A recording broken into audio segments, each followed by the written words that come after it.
Hello everyone. In the next 3 minutes, I will introduce the background and significance of my study.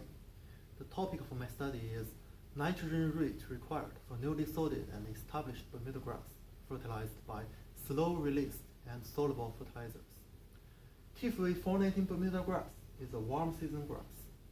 It provides excellent fire-free playing conditions, and it is also being extensively used in many areas in southern United States. Compared with other turf grass, Bermuda grass has a high nitrogen requirement to maintaining a good turf quality.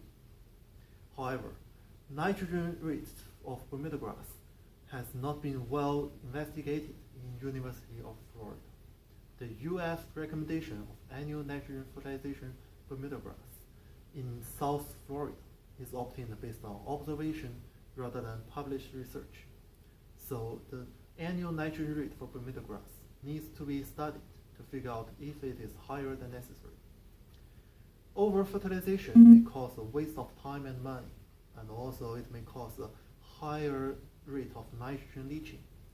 One of the possible solutions is using the slow-release fertilizer. Previous study has shown the ability of slow-released nitrogen fertilizers to reduce the overall nitrogen required and without leasing turf quality. In this study, the slow-released fertilizer is polyol and the soluble fertilizer is urea. Compared with the well-established turf grass, newly sorted turf grass obviously has thinner root zone and less soil nitrogen content. So, newly sorted turf grass may require more nitrogen fertilizer than well-established turf grass. There has no difference between this nitrogen requirement of these two situations in Florida best management practices, and there has no published research for it. Also, as a warm season grass, Bermuda grass has the highest growth rate in summertime and the lowest growth rate in wintertime. Normally, people believe that the nitrogen requirement will change along with the growth rate in the same tendency.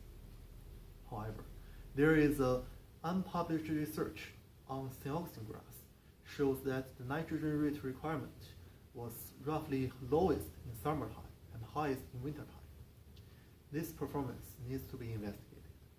Overall, the three significance of this study is to determine the nitrogen rate required from slow-released and soluble fertilizers, to figure out the nitrogen rate required from established and newly sorted Bermuda grass, and determine the seasonal influence of nitrogen requirement. The potential possibility to reduce nitrogen's application rate for the Bermuda grass would be benefit to the environment and the turf industry.